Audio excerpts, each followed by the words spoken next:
Varahi silks మన నెల్లూరులో September 25వ తారీఖున గొప్ప ప్రారంభం. నమస్తే రమ్మగారు. నమస్తే జయ.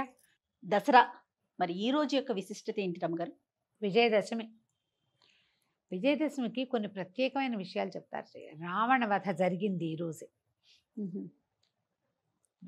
రాముడు విజయం పొందాడని చెప్తారు ఈరోజు ఇదొక గాథ.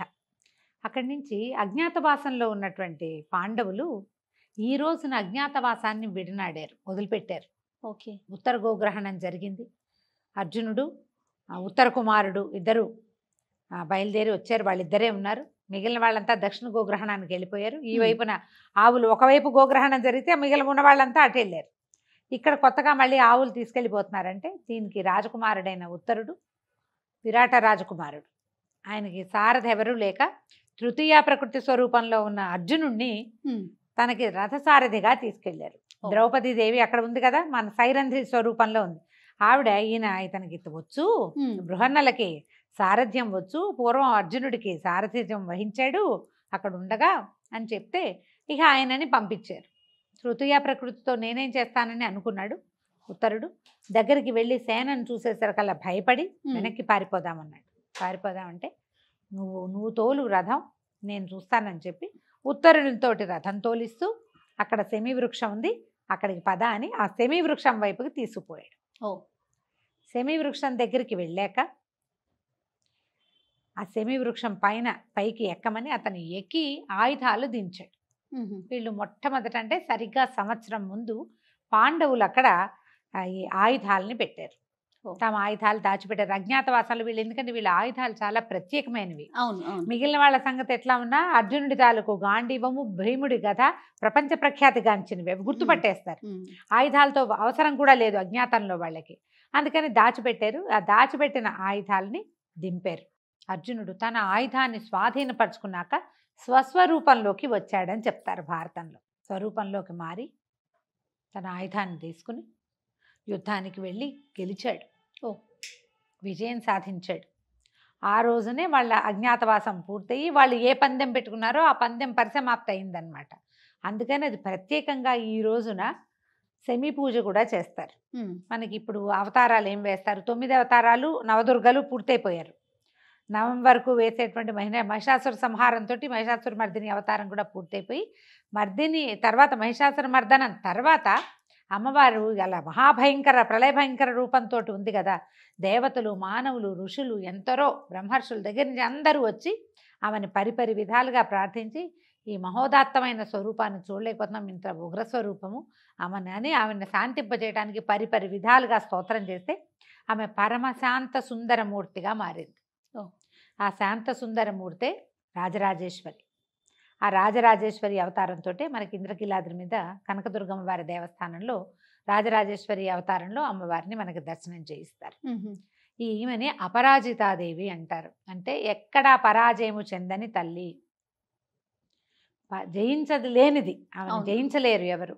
ఆ స్వరూపాన్ని ఈ రోజున పూజ చేస్తాం.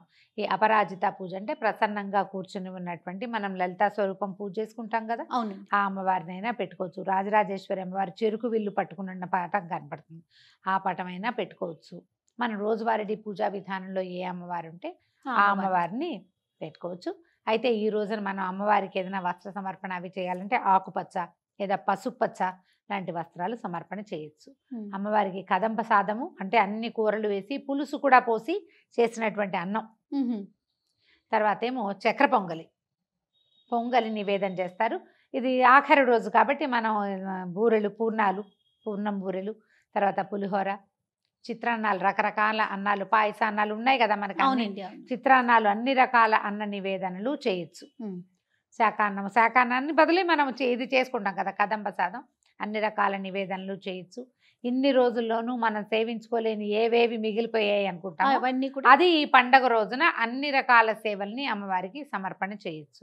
అయితే ఈ రోజు ప్రత్యేకంగా మనం మామూలు సాధారణ జీవులందరూ, మామూలు మానవులందరూ పాటించే విధానం ఏంటంటే అమ్మని పూజించుకోవటము, తర్వాత స్నేహితుల్ని కలుసుకోవటము, దేవాలయ దర్శనం చేయటము, సీమోల్లంఘనం అంటారు. సీమోల్లంఘనం అంటే మన ఊరి తాలూకు పొలిమేరలు చూసి రావటం, పొలిమేర దాటి మళ్ళీ లోపలికి రావాలట. తర్వాత పాలపిట్టని చూస్తారు.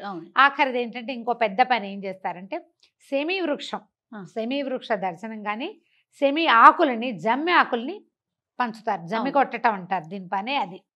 ఈ జమ్మి కొట్టే పని కనుక చేస్తే 10 రోజులు పూజా విధానము చేసిన ఫలితం వస్తుందని చెప్తారు. తెలంగాణలో ఈ జమ్మి ఆకుల్ని బంగారంగా పంచుతారు. అవునండి. పెద్దవాళ్ళు పిల్లలకి ప్రసాదంగా ఇస్తారు. ఆకులు తెచ్చి ఇంట్లో పెట్టుకుంటారు. అవి తినేవి కాదు. అవును. చేతిలోకి వచ్చినవి విసిరి పారేయకుండా అదొక మహాప్రసాదంగా తెచ్చుకుంటారు. కొన్నాళ్ళకి ఎండిపోయి వెళ్ళిపోతాయి. కానీ ఈ జమ్మి ఇవ్వటం అనేది ఈ ప్రాంతంలో కనబడుతుంది. మన వైపు అంతా ఏం చేస్తారు, విశేషంగా బాగా వండుకుని స్నేహితులను కలుసుకోవటము అది చేస్తారు. సీమోల్లంఘనం చేయటం చిన్న ఊళ్ళల్లో కుదురుతుంది. హైదరాబాద్లో సీమోల్లంఘనం ఏం చేస్తాం మనం, మనకి ఏవి ఎల్లలేవు ఈ ఊరికి కదా. ఇంత పెద్ద ప్రాంతాల్లో కాకుండా పల్లెటూళ్ళలో అయితే ఈ విధానాన్ని అవలంబించేవాళ్ళు. తర్వాత మన చుట్టాలు పక్కాలందరికీ వస్త్రాలు సమర్పించడం, బట్టలు పెట్టుకోవటము, మంచి వస్తువులు ఏమైనా గిఫ్ట్లు ఇవ్వటము, స్నేహితులతో కులాసాగా కాలక్షేపం చేయటము, కొట్లాటలు గొడవలకి దారి తీయకుండా మంచి పనులు ఈ రోజు నుంచి మొదలు పెడతారు కదా. చెప్తాను అది కూడా. అయితే ఈ దశమి నాడు మీరు కొత్త కారు కొనుక్కోండి మీ ఇష్టం, కొత్త బంగారు వస్తువు కొనుక్కోండి మీ ఇష్టం. ఎప్పుడో తెచ్చిపెట్టిన వస్తువుని ఈ రోజున మొదలుపెట్టి వాడుకోవచ్చు. విజయదశమి నాడు షాపు ఓపెనింగ్ లాంటి పనులు కూడా చేసేయచ్చు. అంత విజయమే. ఎందుకంటే ఈ శ్రవణ నక్షత్రంతో కూడి ఉంటే విజయదశమి ఇంకా ఫలితం వస్తుంది. ముందు వెనకలుగా ఒక్కొక్కసారి శ్రవణం కదిలిపోతుంది. అవునవును. జనరల్గా కదలదు, సాధారణంగా ఎప్పుడో ఒక్కసారి జరుగుతుంది.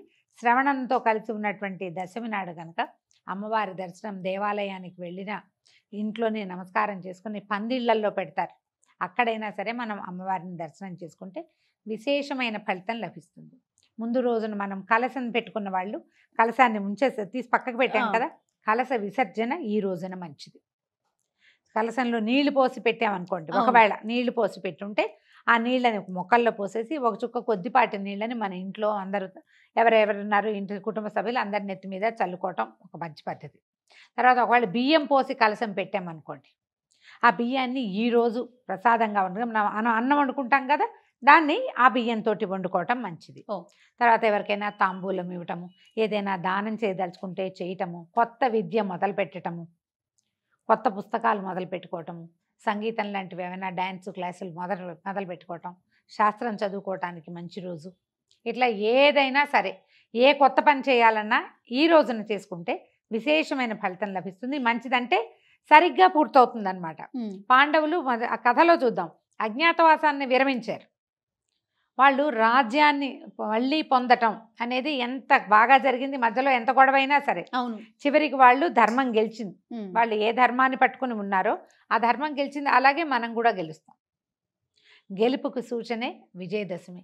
చూడు, మంచి చెడు మీద 9 రోజుల నుంచి యుద్ధం చేసి 9వ రోజు రాత్రి అమ్మ విజయం సాధించింది.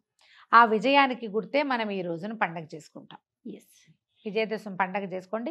రాక్షస సంహారం జరిగింది కాబట్టి రావణాసురుణ్ణి వెలిగించడం దశమి నాడు చాలా చోట్ల కనపడదు. అవునండి కదా. ఈ నార్త్ ఇండియాలో అక్కడ చూస్తాం, రావణ సంహారం చూస్తాం. మన దగ్గర కూడా అక్కడక్కడ పెడతారు. అయితే అటువైపు అయితే నార్త్లో అయితే ఏం చేస్తారు, 10 రోజులు తొలి రోజు నుంచి మొదలుపెట్టి రామ్లీలా ఆడడం మొదలు పెడతారు. రోజు రామ్లీలా ఆడి ఆఖరి రోజున రావణ వధ చేస్తారు. వాళ్ళ పద్ధతి. ఈ 10 రోజులు చండీ పారాయణ చేసుకోవచ్చు. మీరు ఏం చేసినా సరే మంచిదే. ఎంత చిన్నదైనా ఎంత పెద్దదైనా శక్తి అనుసారం మానేయకుండా, బద్దకించకుండా, ఎందుకులే అని ఏమవుతుందిలే ఇలాంటి భావాల్లోకి వెళ్ళకండి. ఒక పాజిటివ్ ఫోర్స్ని మనం ఎలా ముట్టుకున్నా మనకి ప్రయోజనం లభిస్తుంది. అది మనకి ఏమంటారు, ఈ మెటీరియలిస్టిక్ ప్రయోజనాలే కాకపోవచ్చు.